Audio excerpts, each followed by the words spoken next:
Hi! Hello! Welcome back to ఈ తరం కథలు. ప్లీజ్ ముందుగా వీడియోకి ఒక చిన్న లైక్ చేయండి. లైక్‌తో పాటు హైప్ ఇవ్వండి. ఈరోజు కథ 'నువ్వే నా శ్వాస' ముగింపు. కథను రచించిన వారు అనురాధ గారు. వాయిస్ ఓవర్ శ్వేత. ఇక లేట్ చేయకుండా స్టోరీలోకి వెళ్ళిపోదాం. అంజలి గుండెపై వేలాడుతున్న తండ్రి విజయరాఘవ గారి లాకెట్‌ని పట్టుకొని అంతా సవ్యంగా ఉండాలి. బావ వాళ్ళకి ఎటువంటి ప్రమాదం జరగకూడదు అని వేడుకుంటూ తల్లిదండ్రులను తలుచుకుంటూ ఉంది. అభి బయటకొచ్చి చూశాడు. అక్కడ అనుమానించతగ్గ ఆనవాళ్లు ఏమీ లేవు. దూరంగా ఒక పడవ కనిపించింది. అభి అంతా సవ్యంగా ఉంది అనుకున్నాడు. లోపల ఉన్న యువరాణిని పిలవాలని అటు తిరిగాడు. అంతే బలంగా అతని తలపై ఎవరో కొట్టినట్టు అనిపించింది. ఆ దృశ్యం చూసి మైథిలి గారు గట్టిగా బాబూ అని అరిచారు. ఊహించని దాడికి తల వెనుక వైపు గాయం అయ్యి రక్తం చిందిస్తూ బాధగా నేలపై పడ్డాడు అభిరామ్. అతనికి గాయం చేసే బాధ కంటే గుహలో ఉన్న అంజలి కోసం భయమేస్తుంది అంతే. క్షణంలో శత్రుముఖ ప్రత్యక్షం అయిపోయారు. భూపతి అభిరామ్ రాక కోసమే కాచుకు కూర్చున్నట్టు, రారా నా కొడకా, నీకోసమే ఎప్పటినుంచో వెయిటింగ్ ఇక్కడ. ఏంటి షాక్ అయ్యావా అని బిల్డప్గా అతని చుట్టూ మనుషులను పెట్టి మైథిలి వైపు చూసి, ఆహా వీరమాత మైథిలీదేవి, విజయరాఘవ సోదరి రాజశేఖరం అర్ధాంగి, అలాగే సూర్యదేశ మాతృమూర్తి, ఏంటి లెక్క సరిపోయిందా అని ఆవిడ వైపు గుంటనక్కలా చూస్తూ అడిగాడు భూపతి. ఆవిడ అతన్ని చూసి అసహించుకొని ఆవేదనగా బాబు సూర్య అని అభిరామ్ని పట్టుకొని పైకి లేపే ప్రయత్నం చేస్తున్నారు. అక్కడ ఉన్నవాళ్ళు ఆవిడ్ని లాగి విసిరి కొట్టారు. ఆవిడ వాళ్ళ బలానికి కొడుకు చెంత నుంచి దూరంగా విసిరేయబడ్డారు. ఆవిడ తూలి ఒక బండరాయి మీద పడబోయారు. అభి చూస్తుండగా ఆవిడ తల పగిలిపోతుంది అనిపిస్తుంది అక్కడ పరిస్థితి. అభి బాధగా అమ్మా అని అరిచాడు. కాని పైకి లేవనివ్వకుండా రౌడీ మొక అతన్ని నేల కదిమి పట్టుకున్నారు. ఆవిడ ఆహా అని పట్టుకోబోతుండగా అక్కడికి సురేంద్ర వచ్చి అమ్మా అని అరిచి ఆవిడ్ని పట్టుకున్నాడు. క్షణంలో ప్రమాదం తప్పింది. సురేంద్ర రాక భూపతి ఊహించలేదు. అతను ఆవేశంగా అరుస్తూ ఏంట్రా నువ్వు చేస్తున్న పని? అది ఎవరో తెలుసా? నీకు మాయమాటలు చెప్పి నీ సొమ్మంతా కాజేసి పారిపోయిన శోభ. అంతేకాదు నీకు బద్ధశత్రువైన సూర్యతేజ తల్లి. దాన్ని కాపాడమేంట్రా?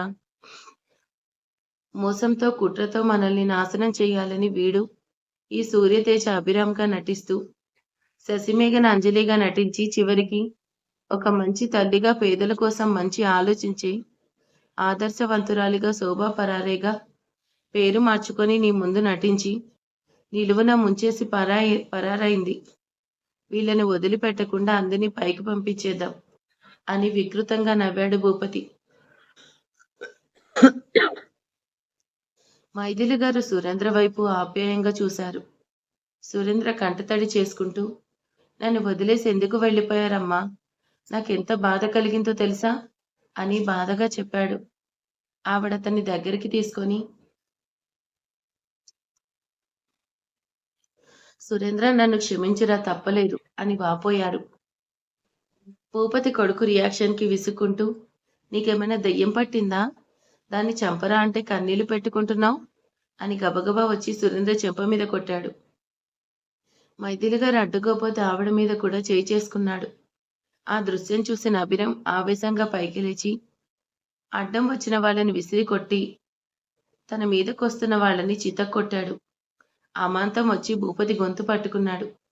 నీకెంత ధైర్యంరా? నా తల్లిపైనే చేయి చేసుకుంటావా? చంపేస్తాను అంటూ విరుచుకుపడ్డాడు. సురేంద్ర మైథిలి గారిని పైకి లేపి ఆవిడ్ని అక్కడి నుంచి తప్పించుకోమంటున్నాడు. పిన్నిరా, ఇక్కడి నుంచి వెళ్ళిపోదాం. ఇంతకీ అంజలి ఎక్కడా?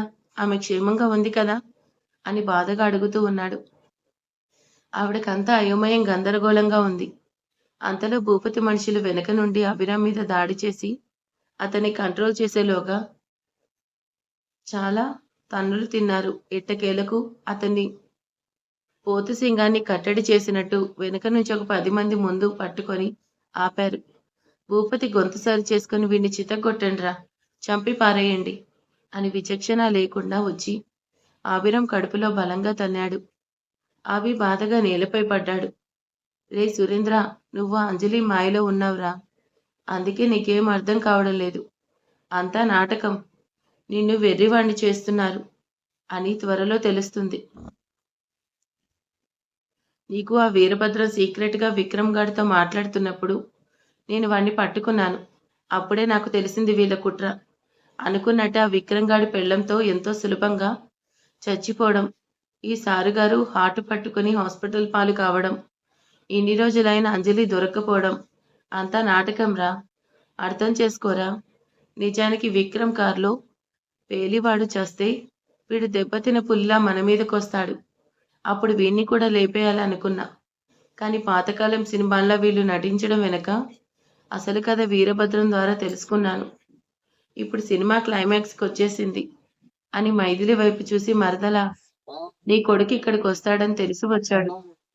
నా చేతికి చిక్కాడు. మరి కోడలు ఎక్కడుంది? దాన్ని ఎక్కడ దాచారు? నేరుగా జడ్జి గారి దగ్గరికి తీసుకొచ్చే ప్రయత్నంలో ఉన్నారు. తెలుస్తుంది. ఏం చేస్తాం?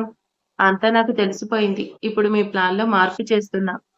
నువ్వు నాతో వచ్చి యువరాణి శశిమేఘన, నీ కొడుకు యువరాజు సూర్యతేజ ఇద్దరు ఈ లోకంలో లేరు అని చెప్పాలి. అలాగే విజయరాఘవ్ గారి చెల్లెల్ని నేను బ్రతికే ఉన్నాను అని సురేంద్రకి పట్టం కట్టడం నీకు ఇష్టమే అని చెప్పాలి. లేదా నీ కొడుకుని అలాగే దాచిపెట్టిన నీ కోడల్ని ఇద్దరిని చంపి పారేస్తాను. చూస్తావా అని అతని మనుషులకు సైగ చేశాడు. వాళ్ళ అభిరామిని విపరీతంగా కొడుతున్నారు. సురేంద్ర అడ్డుకోవాలని చూశాడు, కానీ అతన్ని కూడా బలవంతంగా భూపతి మనుషులు కొంతమంది అడ్డుకొని ఆపారు. సురేంద్ర వేడుకుంటూ ఉన్నాడు. నాన్న, నా కోసం ఇదంతా చేస్తున్నావు కదా. నాకే పదవి వ్యామోహం లేదు. అంజలిని అభిరామిని విడిచిపెట్టు. చేసిన తప్పుకి క్షమాపణ చెప్పి పిన్ని కాళ్ళ మీద పడు అని వేడుకున్నాడు సురేంద్ర. భూపతి గట్టిగా అరిచి సురేంద్రపై విరుచుకుపడి, ఇప్పుడు నీకు నేను చేసేది నచ్చకపోయినా తర్వాత అర్థం చేసుకుని నువ్వే నన్ను క్షమాపణ అడుగుతావు అని వార్నింగ్ ఇచ్చాడు. అభిరామ్ గాయాల పాలయ్యి అక్కడ ఇసుక నేలపై స్పృహ కోల్పోయి పడిపోయాడు. మైథిలి కొడుకుని కొట్టొద్దు అని వేడుకుంటూ తను ఎలా చెప్పమంటే అలా చెప్పేందుకు సిద్ధమని ఒప్పుకుంది. భూపతి మనుషులకు అక్కడ కాపలా పెట్టి సురేంద్రని బెదిరించి మైథిలిని సురేంద్రని తీసుకొని జడ్జిమెంట్ ఇచ్చే ప్రదేశానికి వెళ్ళిపోయాడు. వెళ్తూ వెళ్తూ ఆ గుహలో ఎవరైనా ఉంటే పట్టుకోండి, ఆ అంజలి ఉండే అవకాశం ఉంది అని ఆర్డర్ వేశాడు భూపతి. అక్కడి వాళ్ళు అభిరామ్ని దారుణంగా కొట్టిపడేసి భూపతి ఆనతి ప్రకారం అటు కొంతమంది వెళ్లారు. అభిరామ్ నేలపై నిస్సహాయంగా పడి ఉన్నాడు. అక్కడే ఉన్న ఇర్ఫాన్ అభిరామ్ని మేలుకొలిపి పనిలో ఉన్నాడు. తను చూస్తుండగా ఇన్ని ఘోరాలు జరగడం, ఇర్ఫాన్ ఏమీ చేయలేకపోవడం అతనికి ఎంతో బాధగా అనిపించింది. అంజలికి భయంగా ఉంది. అవి బయటకు వెళ్లి చాలాసేపు అయింది. ఎంతకీ అతని నుంచి పిలుపు రాలేదు. ఏం జరిగిందో అర్థం కావడం లేదు. అవి చెప్పే వరకు బయటికి రాకూడదు అన్నాడు. కానీ ఎలా తనకేమైనా అవుతుందనే భయం కంటే అభిరామ్కి అలాగే అత్తయ్యకి ఏం జరిగిందో అనే భయం ఎక్కువగా కాగింది. ఆమెకి చివరికి ఒక నిర్ణయానికి వచ్చింది.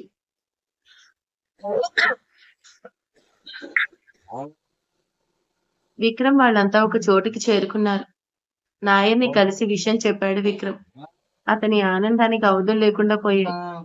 విక్రమ్ బాబు బ్రతికే ఉన్నాడు, యువరాణి రాబోతుందని అందరికీ విషయం చేరవేశాడతను. ఇంకో గంటలో కోర్టు వారు బహిరంగ సభ ఏర్పాటు చేశారు. అక్కడికి చాలా మంది పోలీస్ సిబ్బంది, ప్రెస్ వాళ్ళు వచ్చి చేరారు. డిఐజీ గారు తన సైన్యంతో అక్కడికి చేరుకున్నారు. అంతా శశిమేఘన కోసం చూస్తున్నారు. జడ్జి గారికి భూపతిపై ఊరు వాళ్ళు మొత్తం కంప్లైంట్ రాసి ఇచ్చారు. యువరాణి రాగానే ఆ ప్రాసెస్ పూర్తి చేసి భూపతిని అదుపులోకి తీసుకోవడమే మిగిలింది. కానీ వాళ్ళ ఎదురుచూపు నెరవేరలేదు. సమయం గడుస్తుంది, కానీ అభి, అంజలి ఆచూకీ లేదు. విక్రమ్కి కంగారు మొదలైంది. అక్కడికి అప్పుడే వచ్చిన సురేంద్ర వైపు అనుమానంగా చూసి ఏం జరిగిందన్నట్టు సైగ చేశాడు. సురేంద్ర తలదించుకున్నాడు. అతనిలో మరింత కంగారు మొదలైంది. అక్కడ ఉన్న ఊరు జనం, కుటుంబ సభ్యులు అంతా భయం భయంగా గుడ్డ పట్టుకొని చూస్తున్నారు. అంతలో విక్రమ్కి మైథిలి గారు ఎదురుపడ్డారు. అతనికి ప్రమాదం సూచించింది. ఏం జరిగిందో అత్తయ్య ఇక్కడే ఉన్నారు. అభి, అంజలి మిస్సింగ్. ఈ భూపతి తెలివిగా వాళ్ళని పట్టుకొని ఉంటాడు అనుకున్నాడు విక్రమ్. మధుసూదన్ గారు, రాజేష్, మంగరాజు, వినోద్ గారు అంతా ఒక్కసారిగా అదిరిపడ్డారు. మైథిలి గారు భూపతి చెంత ఉన్నారు అంటే ఏదో జరిగింది. అయిపోయింది. భూపతి యువరాణిని బంధించాడు. అందుకే మైథిలి గారు మౌనంగా ఉన్నారు అంటే వాళ్ళకి ప్రమాదం ఉందని అర్థం అంటే మేము కూడా ఏం మాట్లాడకూడదు అని అర్థం చేసుకొని మౌనం వహించి చూస్తున్నారు అందరూ. జడ్జి గారు భూపతిని పిలిచి, వేరీ శశిమేఘన? ఆమె రాక కోసం ఇన్నేళ్లు వేచి చూశాం. మరి ఆమె రాలేదు. ఏమైంది అని అడిగారు. భూపతి వినయం నటిస్తూ, అయ్యా జడ్జి గారు, ఆ యువరాణి 12 ఏళ్ల క్రిందటే చనిపోయింది. విజయరాఘవ గారి వారసులు అంటూ ఎవరూ లేరు. ఆయన గారి చెల్లెలు ఇక్కడే ఉన్నారు. ఆవిడ భర్త, కొడుకు ఇద్దరు చనిపోయారు. మిగిలింది నేను, నా కొడుకు సురేంద్ర. గడువు సమయానికి యువరాణి రాలేదు. అసలు నేనే లేదు. ఇంక వారసత్వంగా ఈ సంస్థాన బాధ్యత రాజావారి మేనల్లుడైన సురేంద్ర భూపతికి అప్పచెప్పాలని మైథిలి గారు కోరుకుంటున్నారు. అంతేకాకుండా ఇదిగోండి, ఇక్కడే ఉన్న రాజా గురువు గారు కూడా అదే కోరుతున్నాడు. అంతెందుకు, ఇక్కడ ప్రజలు, ఆలయ ధర్మకర్తలు అంతా అదే కోరుతున్నారు. ప్రజా శ్రేయస్సు కోసం, ఆలయం తెరవడం కోసం ఎదురు చూస్తూ ఉన్నారు. మీరందరినీ విచారించి నిర్ణయం తీసుకొని నా కొడుకుకు మొత్తం చెందేలా తీర్పు చెప్పి పత్రాలు అందచేయాలని కోరుతున్నాను అని విన్నవించాడు భూపతి. అక్కడ ఉన్న ప్రతి ఒక్కరి రక్తం మరుగుతుంది. భూపతి వినయం వెనక రాక్షసత్వం వాళ్ళకి తెలుసు. కేవలం వాడి దగ్గర అంజలి, అభిరం చిక్కుకున్నారు అని మౌనంగా చూస్తూ నిలిచారు. జడ్జి గారు మధుసూదన్ వైపు చూసి ఏం జరిగింది అన్నట్టు సైగ చేశారు. అతనికి ఏం అర్థం కాక అయోమయంగా చూశాడు. సమయం 5:24 దాటింది. జడ్జి గారు అందరి వైపు చూసి అడిగారు, మీకు ఈ తీర్మానం సమ్మతమేనా అని. మైథిలి గారు, వీరభద్రం, ఊరి ప్రజలు అంతా మాకు సమ్మతమే అని తలలు ఊపారు. వాళ్ళ గుండెల్లో అగ్గి రగులుతుంది. జడ్జిమెంట్ ఇచ్చేందుకు ఇంకా 6 నిమిషాలు మాత్రమే ఉంది. ఆయన మళ్ళీ అక్కడ ఉన్న వారందరినీ చివరిసారిగా ప్రశ్నించారు. మీకు సమ్మతమేగా? ఎటువంటి అభ్యంతరాలు లేవుగా? అనంతా కన్నీళ్లు గుండెల్లోకి మింగుతూ సమ్మతమే అన్నారు. సురేంద్ర, నాకే అధికారం అందలం వద్దు. అసలు జరిగింది ఇది అని అరిచి చెప్పాలనుకున్నాడు అతని చేయి పట్టుకొని. భూపతి వెనక్కి లాగి, గౌతమ బుద్ధుడిలా మారిన నా కొడక, చెప్తున్నా విను.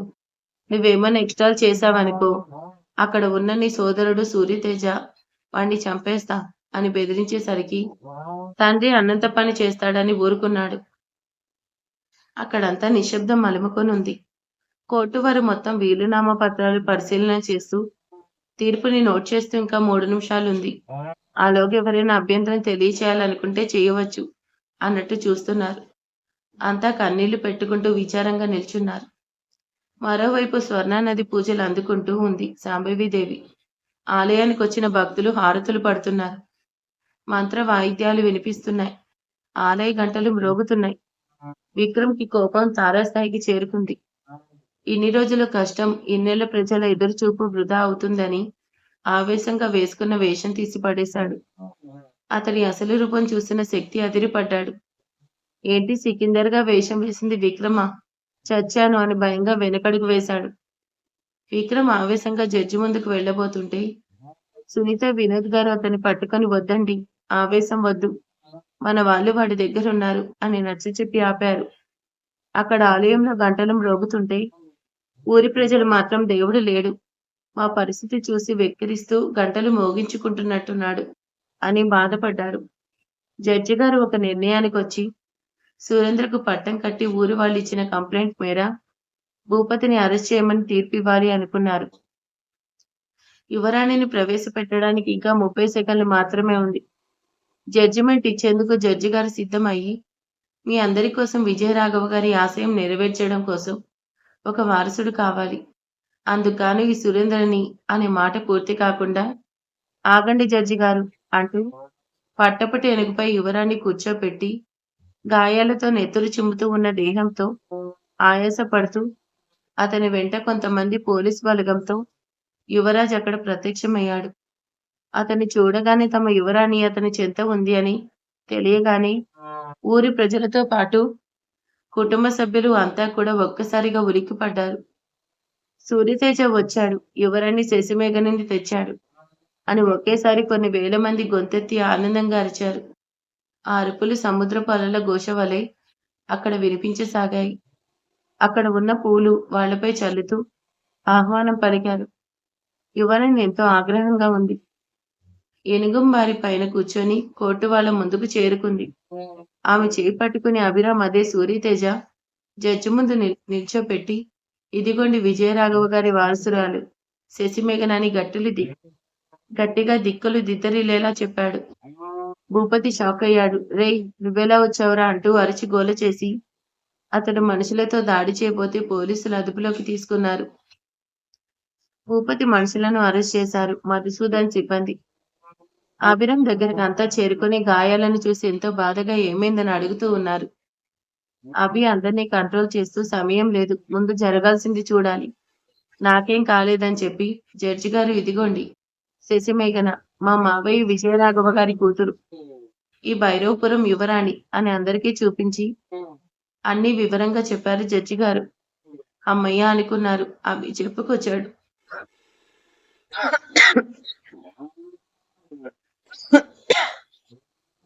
తాము ఎలా ఇక్కడి నుంచి పారిపోయామో, భూపతి ఎన్ని దారుణాలు చేశాడో అన్ని వివరంగా చెప్పారు. సురేంద్ర కూడా తన తండ్రి చేసిన పాపాలు చెప్పాడు. ఒక్కసారిగా ఊరి వాళ్ళంతా భూపతి మీద తిరగబడ్డారు. ఇన్నేళ్లుగా వీడి అరాచకాలకు అంతే లేదు జడ్జి గారు. మా యువరాణిని ఇక్కడికి రానివ్వకుండా చూడండి, ఎంతలా సూర్యబాబుని కొట్టారో. ఇలాంటి వాడికి ఉరిశిక్ష వేయాలి అని అరిచారు. మధుసూదన్ గారు విక్రమ్ భూపతిని అదుపులోకి తీసుకున్నారు. స్వరంగం దగ్గర గాయాలతో పడి ఉన్న అభిరామ్ని వదిలి భూపతి మనుషులు గుహలోకి వెళ్లారు. అక్కడ ఉన్న రాజావారు ఏనుగు వాళ్ళని తిప్పి తిప్పి కొట్టి అంజలితో బయటకు వచ్చింది. అంజలి అభిరామ్ని చూసి భయంగా అక్కడ ఉన్న నీళ్లు తెచ్చి అతనిపై చల్లి మేలుకొలిపింది. ఆమెకి ఇర్ఫాన్ సహాయం చేస్తున్నాడు. అంతలో అక్కడికి విక్రమ్ ఏర్పాటు చేసిన పోలీస్ సిబ్బంది వచ్చారు. వాళ్ళు సమయానికి యువరాణిని ఇక్కడికి చేర్చారు. అన్ని సాక్ష్యాలతో రుజువైంది. మైథిలి గారు వీరభద్రం కూడా అంతా వివరంగా చెప్పారు. భూపతి ఆవేశంగా అరుస్తూ, అవునా, అంతా కావాలని చేశాను. నా చెల్లెల్ని బావని అందరినీ దారుణంగా చంపాను. అంతా నా కొడుకు కోసమే చేశాను. కానీ నా కొడుకే నాకు పగవాడైపోయాడు. ఇంతకంటే నాకు చావే సుఖంగా ఉంటుంది. ఇంక నేను ఎవరి కోసం బ్రతకాలి? కన్న తండ్రికి విరుద్ధంగా సాక్ష్యం చెప్తే అతనికి ఉరిశిక్ష వేస్తారని తెలిసి కూడా ఎందుకురా ఇలా చేశావు అని సురేంద్రని నిందించాడు భూపతి. సురేంద్ర కన్నీళ్లు పెట్టుకుంటూ, చేసిన తప్పుకి శిక్ష ఎప్పటికైనా తప్పదు నాన్న. నువ్వు చేసింది తప్పు కాదు, అంతకు మించిన పాపం. ఇప్పటికీ నీకు పశ్చాత్తాపం కలగడం లేదా? నాకు ఎటువంటి పదవులు అవసరం లేదు. యువరాన్ని చేరవలసిన వాడి చెంతకు ఆ దేవుడు ముందే చేర్చాడు. అందుకే ఆమె మనసుని అభిరామ్గా సూర్యతేజ గెలుచుకొని సంస్థకి మహారాజు అయ్యాడు. నువ్వెన్ని ప్రయత్నాలు చేసినా ధర్మం గెలిచింది నాన్న అని గట్టిగా ఏడ్చాడు సురేంద్ర. భూపతికి కనువిప్పు కలిగింది. తాను చెప్పింది తప్పు కాదు, పాపం. చేసింది తప్పు కాదు, పాపం అని కన్నకొడుకు అన్నాక అతడికి బ్రతకాలనిపించలేదు. జడ్జి గారు కలుగజేసుకొని అంతా విచారించాము, తీర్పిస్తున్నాము. విజయరాఘవ్ గారి సంతానం అయిన యువరాణి శశిమేఘన సమయానికి తిరిగి వచ్చారు. చట్టపరంగా ఇక్కడి సర్వ హక్కులు ఆమెకు చెందాలి. ఆమె మీ యువరాణి అని తీర్మానం చేస్తున్నాను. అంతేకాకుండా ఆస్తి కోసం సొంత చెల్లెల్ని బావని వాళ్లతో పాటు ఎన్నో హత్యలు చేసి మరెన్నో అరాచకాలు చేసిన ఫణీంద్ర భూపతికి సమాజంలో బ్రతికే అర్హత లేదు. ఇలాంటి వాళ్ళు చీడపురుగులు లాంటి వాళ్ళు, వెంటనే తొలగించాలి. అందుకే ఉరిశిక్ష అమలు చేయాలి అని నిశ్చయించడం జరిగింది. ఈ నెల 26వ తేదీన శిక్ష అమలు చేయాలి అని పోలీస్ అధికారులు సూచించడమైంది అని న్యాయమైన తీర్పు వెల్లడి చేశారు జడ్జి గారు. సురేంద్ర తండ్రికి మరణశిక్ష విధించడంతో బాధగా తలదించుకున్నారు. భైరవపురం ప్రజలంతా కోలాహలంగా కేరింతలు కొడుతూ ఉన్నారు. ఊరికి పట్టిన పీడ విరగడ కానుంది. భూపతి బాధగా తలదించుకొనున్నాడు. అతని దగ్గరికి అభిరామ్ వచ్చి, ఏంటి, ఎలా ఉంది ఈ సూర్యతేజ దెబ్బ? ముందుగా చెప్పినట్టే చేశాగా. నీకు నేను వేసిన శిక్ష కంటే ఉరిశిక్ష పెద్దది కాదు పెదనాన్న. చెప్పాగా, బ్రతుకు కంటే చావే మేలని. ఇంకెందుకు బ్రతుకున్నానా అని ఏడుస్తావు అని చెప్పాగా. లెక్క సరిపోయింది. నువ్వు ఏ కొడుకు కోసం ఇన్ని దారుణాలు చేశావో ఆ కొడుకే నిన్ను చీకొట్టాడు, నిన్ను అరెస్ట్ అయ్యేలా చేశాడు. ధర్మాన్ని అనుసరించి పునీతుడయ్యాడు. మాలో ఒక్కడయ్యాడు. నీ చావు కూడా నిన్ను అసహించుకునే బ్రతుకు నువ్వు బ్రతకాలి. చచ్చే వరకు చస్తూ ఉండు. ఇదే నీకు నేను వేస్తున్న శిక్ష అని సత్యం చెప్పాడు అభిరామ్. భూపతి వైపు అంజలి కోపంగా చూస్తూ నీలో మానవత్వమే లేదు. అసలు నువ్వు మనిషివే కాదు. అందుకే నీకు మరణశిక్ష విధించారు. అన్నా నాకు జాలి కలగడం లేదు. ఛీ అని చీదరించుకుంది. అక్కడి వాళ్ళంతా చీకొడుతూ ఉంటే భూపతి చేతులు జోడించి, అభి నువ్వన్నట్టు సరైన శిక్ష పడేలా చేశావు. నేను చేసిన పాపాలు అలాంటివి. కానీ ఇదంతా నేను నా కొడుకు కోసమే చేశాను. వాడిని రాజుగా చూడాలని చేశాను. కానీ ఓడిపోయాను. ఒప్పుకున్నా తప్పులు చేశాను. నాకు శిక్ష పడాలి కానీ సురేంద్రని మాత్రం అనాథని చేయకండి అని వేడుకున్నాడు భూపతి. అక్కడ ఉన్న కుటుంబం అంతా సురేంద్ర చుట్టూ చేరి అతను మాలో ఒకడు అని నమ్మకంగా చెప్పారు. అంతే. ఆ మాటతో భూపతి చివరి కోరిక నెరవేరింది. విజయరాఘవ గారి సమాధికి నమస్కరించి వస్తానని పోలీస్ వారితో ఆయన సమాధి దగ్గరికి వెళ్ళి నన్ను క్షమించండి బావా, మీకెంతో అన్యాయం చేశాను అని ఏడుస్తూ పక్కనే ఉన్న పోలీస్ ఆఫీసర్ దగ్గర గన్ తీసుకుని కాల్చుకున్నాడు. ఒక్కసారిగా బుల్లెట్ శబ్దం అంతా నిర్గంతపోయారు. భూపతి రక్తంతో విజయరాఘవ గారి సమాధి తడిసింది. భూపతి దగ్గరకు సురేంద్ర పరుగు పెడుతూ వెళ్ళాడు. మిగిలిన వాళ్ళు కంగారుగా చూశారు. అతని కొడుకుని దగ్గరికి తీసుకొని, నేను చేసిన పాపానికి ఇదైనా సరైన శిక్షరా అని బాధగా మూలిగాడు. సురేంద్ర బాధపడుతూ నాన్న ఎందుకిలా అంటూ కన్నీళ్లు పెట్టుకుంటూ ఉన్నాడు. అంజలి ఆ దారుణం చూడలేక బాధగా అతని దగ్గరికి వెళ్ళింది. భూపతి చేతులు జోడించి నన్ను క్షమించి ఇవ్వరాని అని వేడుకుంటూ చివరి శ్వాస విడిచాడు. అతని ప్రాణం పోయింది. అంతా నిశ్శబ్దం అములుకుంది. ఒక్కసారి బిగుసుకుపోయిన సురేంద్ర తేరుకొని తండ్రి తీసుకున్న నిర్ణయంకి గట్టిగా ఏడుస్తూ, ఎందుకు నాన్న అత్యాశతో ఇంత దారుణం చేసి చివరికి నీ ప్రాణాలు వదిలావు అని కన్నీళ్లతో విలపించాడు. అభి సురేంద్ర భుజంపై చేయి వేసి కంట్రోల్ చేశాడు. కన్న కొడుగ్గా సురేంద్ర భూపతి అంత్యక్రియలు ముగించాడు. పోలీస్ సిబ్బంది భూపతి అనుచరులు అరెస్ట్ చేసి తీసుకుపోయారు. ఊరిలో వాళ్ళంతా భూపతి తన రక్తంతో విజయరాఘవ గారి సమాధిని తడిపి చేసిన తప్పు దిద్దుకున్నారు అనుకున్నారు. అంతా ఒక్కసారిగా ఊపిరి తీసుకున్నారు. భూపతి దుర్మార్గంగా అక్కడి సమాధులపై రాసిన రాతలు తొలగించారు. అంతా సమాధులు నమస్కరించి కన్నీళ్లు పెట్టుకున్నారు. ఒకరోజు గడిచింది. ఊరు వాళ్ళంతా మూతబడిన పాతబడిన కోటను తెరిచి శుభ్రం చేయడం ప్రారంభించారు. నాయర్ నాయకత్వం వహించాడు. అంతా సిద్ధం చేస్తూ ఉన్నారు. ఇంకో 4 రోజులు మాత్రమే పుష్కర కాలం ఉంది. భూపతి మరణంని అంతా మర్చిపోయారు. చెడు అంతమైంది అని యువరాణి శశిమేఘన వర్ధిల్లాలి, యువరాజు సూర్యతేజ వర్ధిల్లాలి అంటూ వాళ్ళకి జేజేలు పలుకుతూ వారి ఆనందం తెలియచేశారు. చివరికి సురేంద్ర కూడా మరుసటి రోజే సూర్యతేజకి శశిమేఘనికి వివాహం ఏర్పాటు చేశాడు. వాళ్లతో పాటు ఇంకో 3 పెళ్లిళ్లు కూడా జరగనున్నాయి. అవే మన విక్రమ్ సునీత, అక్షిత రాజేష్, ఇంకా ముష్టివర్ధన్ విచిత్రల వివాహం ఏర్పాటు చేశారు. అన్ని పనులు సురేంద్ర దగ్గరుండి చూసుకోవడం విశేషం. అతను ఒక నిర్ణయానికి వచ్చాడు. తన తండ్రి చేసిన తప్పుకి జన్మలో పెళ్లి చేసుకోకుండా తన జీవితాన్ని పేదలకు అంకితం చేయాలని, లేదంటే తన కడుపున ఇంకో ఫణీంద్ర భూపతి లాంటి వాడు పుట్టి ధనదాహంతో అరాచకాలు చేయవచ్చు అని నిర్ణయం తీసుకున్నాడు సురేంద్ర. కానీ కాలం ఎప్పుడు ఒకేలా ఉండదు. మార్పు ఎవరి జీవితంలో ఎప్పుడైనా కలవచ్చు. ఊరి వాళ్లకు సురేంద్రపై కోపం లేదు, బాధ మాత్రం ఉంది. అక్కడ వివాహ ఏర్పాట్లు జరుగుతున్నాయి. మైథిలి గారు, మీరా మదర్, వినోద్ గారు, లలిత గారు, మూర్తి గారు, సునీత పేరెంట్స్, రాజేష్ అమ్మగారు, మధుసూదన్ గారు అంతా వచ్చి చేరారు. జరిగిన చెడు మరిచి పోయి 4 వివాహాలు ఎంతో గ్రాండ్గా రాజమందిరంలో జరిగాయి. అభిరామ్, విక్రమ్, రాజేష్, ముష్టివర్ధన్ అంతా తమ చెలియలను పరిచయం చేసుకున్నారు. వాళ్ళ సంతోషంకి అవధులు లేకుండా పోయాయి.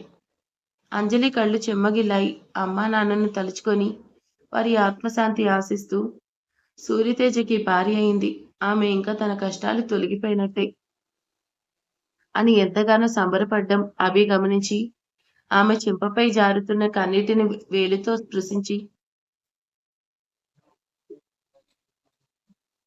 హే బంగారం, నిన్ను నా ప్రాణంగా చూసుకుంటున్నాను. ఇంకెప్పుడు నీ కష్టం రానివ్వకుండా చూసుకుంటా కన్నీళ్లు వద్దు అని ఆమె కళ్ళలోకి ఎంతో ఆరాధనగా చూస్తూ ప్రమాణం చేశాడు.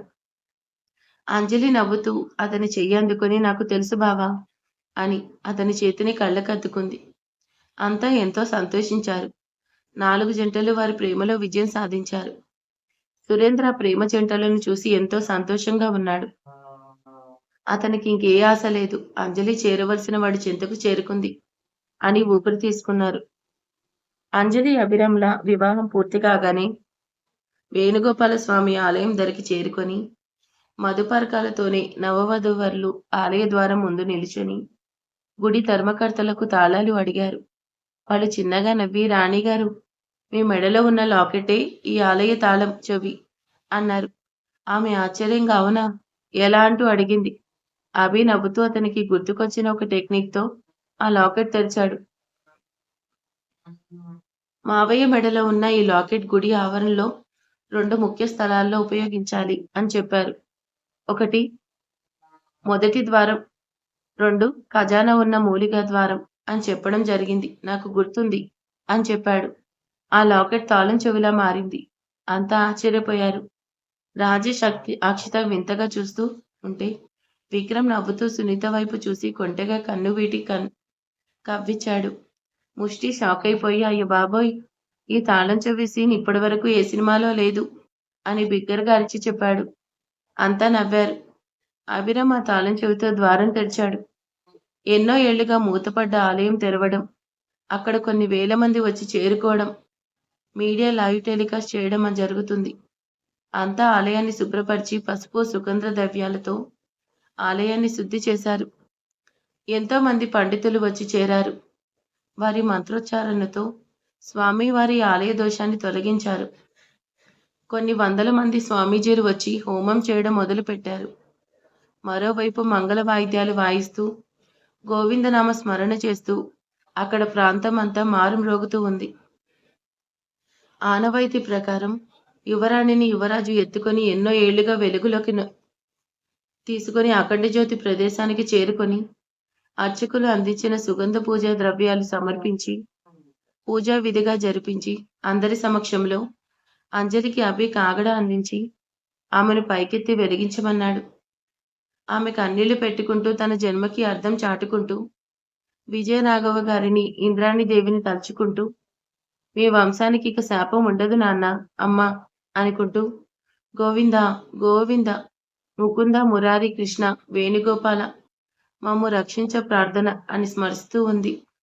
అక్కడ కొందరు సాధువులు శంఖాలు పూరిస్తూ ఉన్నారు. బాజాలు మోగుతున్నాయి. సన్నాయి వాయించుతూ ఉన్నారు. ఆలయ గంటలు ఆపకుండా కొడుతున్నారు. పురోహితులు మంత్రాలు చదువుతున్నారు. అక్కడి ప్రజలంతా గోవింద గోవింద హరి గోవింద అని స్మరిస్తూ ఉన్నారు. ఆ క్రమంలో వణుకుతున్న చేతులతో యువరాణి అక్కడ అఖండ జ్యోతి వెలిగించింది. ఆ సమయంలో శశిమేఘన సూర్యతేజాల ఒంటిపై వేసిన గుర్తులు ఉన్న చోట ఎంతో బరువు అనిపించింది. ఏదో తెలియని శక్తి వాళ్లలో చేరినట్టుగా అనిపిస్తుంది. ఇద్దరి చేతులు వణుకుతున్నాయి. ఒళ్ళు వేడిగా అయిపోయి గుండె వేగంగా కొట్టుకోసాగింది. కానీ తమ పూర్వీకుల ఆశవారు నెరవేర్చారు. అఖండ జ్యోతి వెలిగించారు. అక్కడి ప్రజలంతా గోవింద గోవింద అంటూ స్మరిస్తూ ఉన్నారు. ఇంకా మంగళ వాయిద్యాలు మ్రోగుతూ ఉన్నాయి. ఒక్కసారిగా అక్కడ ప్రదేశం 1000 కాంతుల వెలుగు విరచిమ్ముతూ వెలుగును నింపింది. ఆ వెలుగులో వేణుగోపాల స్వామి కోటి సూర్యుల కాంతిని ఒక్కసారిగా ప్రకాశించినట్టు దేదీప్యమానంగా అందరికీ దర్శనమిచ్చారు. ఆ దృశ్యం చూసిన మానవ జన్మ ధన్యమన్నంతూ ఆనందం కలిగింది అక్కడి వారికి. అంతా గోవింద వేణుగోపాల మురారి లోల స్వామి మమ్ము రక్షించు మన్నించు, ఇన్నేళ్లకు మా జన్మ ధన్యం అని వేడుకుంటూ ఉన్నారు. ఆ ఆలయం ఇన్నేళ్ల తర్వాత పవిత్ర క్షేత్రంగా పూర్వ వైభవ కాంతిని చేకూరుంది. అఖండ జ్యోతికి ఎడమ వైపున ఉన్న స్వామి ఇన్నేళ్లుగా చీకటిలో ఉండి తమ పూర్వీకుల పొరపాటుకి వెలుగుని నోచుకొని విధంగా అయిపోయి భక్తులకు దర్శనం ఇయ్యలేకపోయారు. ఇన్నేళ్లకు మళ్లీ స్వామి దర్శనం అందరికీ ఇచ్చారు. అంతా సంతోషపడ్డారు. నిజానికి దైవ సంకల్పం వారి జంటనే అఖండ జ్యోతి వెలిగించాలి. అది ఇన్నేళ్లకు నెరవేరింది. అంజలి ఆనందంగా వేణుగోపాల స్వామికి నమస్కరించింది. అక్కడ ఉన్న ప్రతి ఒక్కరి కంట కన్నీళ్లొస్తున్నాయి. స్వామి, ఇన్నేళ్లుగా నిన్ను చీకట్లో విడిచాము. మమ్మల్ని మన్నించు. ఇంక నిత్యం మీ సేవలు జరుపుతామని ప్రమాణం చేస్తున్నాం అని ఎన్నో పూజకు జరిపించారు పూజలు.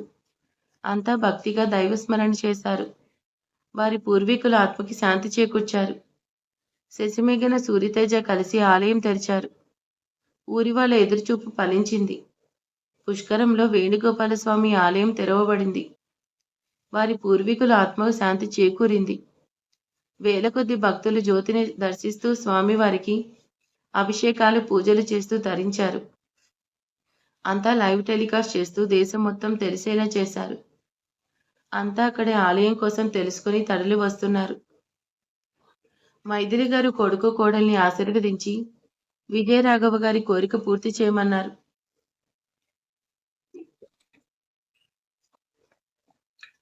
అవి విక్రమ్ని పిలిచి విషయం చెప్పాడు. విక్రమ్ ప్రభుత్వం వారందరినీ పిలిపించాడు. వాళ్ళ సమక్షంలో దాచిపెట్టిన నిధిని అభిరామ్ అదే సూరితేజ వెలికి తీసి భైరవపురం ప్రజలకు, అలాగే దేశంలో పేదవాళ్ళందరికీ ఉపయోగించాలి అని వాళ్ళకి ఎటువంటి కష్టం రాకుండా చూసుకోవాల్సిందిగా కోరుతూ మొత్తం సంపదని ప్రభుత్వానికి అప్పచెప్పాడు.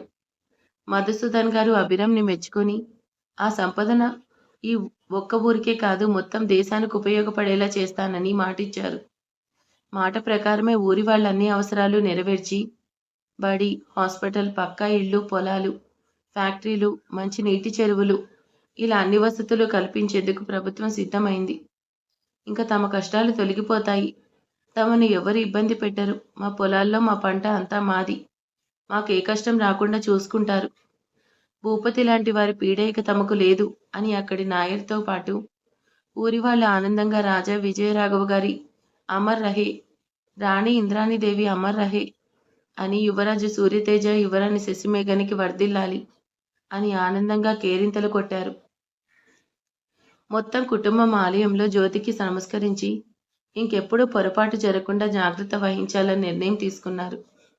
అంతా వేణుగోపాల స్వామికి నమస్కరించి, స్వామి, మా జీవితాలు ఇన్నేళ్లుగా ఎన్నో విధాలుగా మలుపులు తిరిగాయి. ఇక మాకు కష్టం రాకుండా చూడు స్వామి అని వేడుకొని రాజ్మహల్కి చేరుకున్నారు. అక్కడ ఉన్న పెద్దలంతా సంతోషంగా ఉన్నారు. మొత్తానికి ఆలయం తెరవబడింది. యువరాణి రానే వచ్చింది. అందరి కష్టాలు తీర్చింది. ఊరి ప్రజలు ఎదురుచూపు ఫలించింది.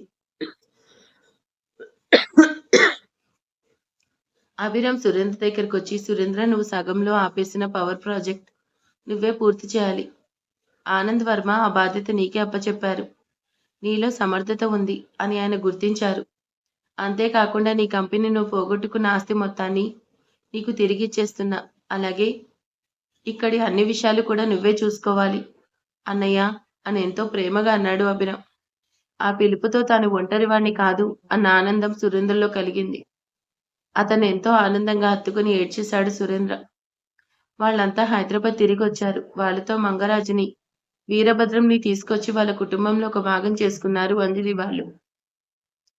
హైదరాబాద్ అంతా ఏసీపీ చనిపోలేదని ఎంతో పండగ చేసుకున్నారు. నర్సింగ్ని విక్రమ్ వదిలిపెట్టి, నీ పెళ్ళం బిడ్డల మొహం చూసి వదిలేస్తున్నా, మళ్ళీ తప్పు చేయకు అని వార్నింగ్ ఇచ్చి పంపాడు. నర్సింగ్ విక్రమ్కి దండం పెట్టి ఇంకెప్పుడు తప్పు చేయనని చెప్పి వెళ్ళిపోయాడు. ఊరిలో అన్ని బాధ్యతలు చూసుకుంటున్న సురేంద్రకి మైథిలి గారు తోడుగా ఉండి చూసుకోవాలనుకుంటున్నారు. అలాగే పిల్లల్ని కొద్ది రోజులు హనీమూన్కి వెళ్ళమన్నారు ఆవిడ. మీరా మదర్ అంజలిని దీవించి ఆర్ఫనేజ్కి తిరిగి వెళ్ళిపోయారు. అక్కడ ఉన్న 4 జంటలు హనీమూన్కి సిద్ధమయ్యారు. ముందుగా ముష్టివర్ధన్ ఆండ్రియాతో అమెరికా జంప్ అయ్యేందుకు ప్లాన్లో ఉంటే, అభి ఆపి, నా కంపెనీలో ఉన్న మేనేజర్ పోస్ట్ నీకు ఇస్తున్నా. కొత్తగా వచ్చిన పదవి కోసం జాగ్రత్త వహించాలి. ఎంతో బాగా కంపెనీ వ్యవహారాలు నువ్వు చెల్లమ్మ చూసుకోవాలి. ఆ తర్వాత అమెరికా అని అతన్ని ఏడిపిస్తూ చెప్పాడు. ముష్టి బిక్కమొహం వేసుకుని, ఏం చేస్తాం, ఇండియాలోనే అమెరికా అనుకుంటున్నాను. ఇక్కడున్న నా చెంత నా ప్రేయసి ఉంటుందిగా అని తృప్తి చెందుతూ సరిపెట్టుకున్నాడు. రాజేష్, అక్షిత మాత్రం నిమిషాల్లో మలేషియా పరారయ్యారు. వాళ్ళకి మళ్ళీ ఏం వర్క్ అప్పచెప్తారో అని. ఇక మన సింగం విక్రమ్కి డ్యూటీ పడింది. మధుసూదన్ గారు అప్పచెప్పారు. మెక్సికోలో మత్తు రాకెట్ గుట్టురట్టు చేయాల్సింది. ఆ పని ముందు తర్వాతే హనీమూన్ అని సునీత దగ్గర పర్మిషన్ తీసుకున్నాడు. కానీ ఆ రోజు రాత్రి ఫస్ట్ నైట్ మాత్రం మిస్ అవ్వకుండా తన వివాహ జీవితం మొదలుపెట్టాడు. సునీత తనువు, మనసు విక్రమ్‌కి అర్పించి, అతని కర్తవ్యానికి తన వంతు సహకారం అందించింది. మరుసటి రోజు విక్రమ్ మెక్సికో ఫ్లైట్ ఎక్కేశాడు. అతన్ని లలిత గారు కూడా ఆపలేకపోయారు. ఇంట్లో వాళ్ళంతా నవ్వుకున్నారు. కొద్ది రోజుల్లో ఆ మత్తు రాకెట్ కుట్టినట్టు చేసి, ఇంకా డాన్‌తో పాటు దాక్కున్న అందరి ఆట కట్టిస్తాడు మన విక్రమ్ అని అందరికీ తెలిసిందే. అతని సిన్సియారిటీకి డీఐజీ గారు ఎంతగానో మెచ్చుకున్నారు. ఇంక మిగిలింది అభిరామ్, అంజలి. వాళ్ళు హైదరాబాద్ వచ్చారు. కానీ ఇంతవరకు ఫస్ట్ నైట్ మాట ఎత్తలేదు. మైథిలి గారు, వినోద్ గారు విచారంగా వాళ్ళ వైపు చూస్తూ, శాస్త్ర ప్రకారం ఇద్దరూ ఒక్కటి కాలేదు. కనీసం హనీమూన్‌కైనా వెళ్ళిరండి. ఇక్కడ ఉన్న మేమంతా ఇక్కడ వ్యవహారాలు చూసుకుంటాం అని రిక్వెస్ట్ చేస్తే, అభిరామ్ నవ్వుతూ అయితే వెళ్ళి వస్తాం ఆస్ట్రేలియాకి. అక్కడ సగంలో ఆపేసిన కొన్ని పనులున్నాయి. చూసుకొని 1 నెలలో వస్తాం అని కన్ను కొడుతూ చెప్పి, అంజలిని వెంట పెట్టుకుని ఆస్ట్రేలియా పయనమయ్యాడు అభిరామ్. అంతా అర్థం చేసుకుని వీళ్ళ మొదటి రాత్రి అక్కడ ప్లాన్ చేసుకున్నారన్నమాట అని ఎంతగానో సంతోషపడి నవ్వుకుంటూ ఉండగా, ముష్టి మాత్రం విచారిస్తూ, చాలా అన్యాయం. నన్ను వదిలి మా బాస్ ఆస్ట్రేలియా వెళ్లారు. నేను ఒప్పుకోను. తొండి. నన్ను మాత్రం అమెరికా వెళ్ళనివ్వలేదు అని అరుస్తూ ఉంటే, అతన్ని చూపెట్టుకుని జాన్, ఏంటి అల్లరి? నన్ను వదిలి నువ్వెక్కడికి? అని అతని గదిలోకి లాక్కుపోయింది ఆండ్రియా. అక్కడంతా నవ్వులు విడిశాయి. ఎంతో సంతోషం నెలకొంది. అన్ని బాధ్యతలు తీరిపోయాయి. విజయరాఘవ గారి ఆశ నెరవేరింది. సురేంద్ర కూడా ఇప్పుడు మంచివాడిగా మారిపోయాడు. అన్ని పనులు ఎంతో జాగ్రత్తగా చూసుకుంటూ ఉన్నాడు. కానీ ఒంటరితనంని భూపతి కారణంగా వరంగా పొందాడు. అందుకతనికి ఇసుమంత బాధ కూడా లేదు. మైథిలి పిన్ని తల్లిగా, అభిరామ్ తమ్ముడుగా లభించడంతో అతనికి దిగులన్నదే కలగలేదు. 2 రోజుల తర్వాత మళ్ళీ ప్రేమ పక్షులు వాళ్ళ ఆట ఎక్కడ ఆపాలో అక్కడే మొదలుపెట్టారు. ద్రాక్ష తోట నడుమ తొలిరేయి తీయని అనుభవాన్ని చవిచూస్తూ ఇద్దరూ ఒక్కటయ్యారు. ఇంక వారిని ఎవరూ విడదీయలేరు అన్నంత సంతోషంగా లోకం మరిచి ఆనందంగా జీవించసాగారు. అలాగే వాళ్ళ బాధ్యత కూడా మరవలేదు. ఆ జంటకు ఎల్లప్పుడూ వారి కులదైవం తోడుగా ఉండి మరెన్నో విజయాలు అందిస్తూ వారినెంతో గొప్ప స్థాయికి చేరుకునేలా చేసింది. ఎన్ని కష్టాలు, ఇబ్బందులు ఎదురైనా చివరికి గెలిచేది ధర్మమే. ధర్మం ముందు అధర్మం తలవంచక తప్పలేదు అని భూపతి మరణంతో అర్థమైంది. శుభం. ఈ స్టోరీని ఇంత సక్సెస్ చేసిన మీ అందరికీ థ్యాంక్ యూ సో మచ్. అలాగే అనురాధ గారి కొత్త స్టోరీ రేపు మార్నింగ్ మన ఛానల్లో మళ్ళీ వస్తుంది. ఓకే, రేపు మార్నింగ్ అప్లోడ్ చేస్తాను కొత్త స్టోరీ. సో ఆ స్టోరీని కూడా మీరు సపోర్ట్ చేస్తారని కోరుకుంటున్నాను.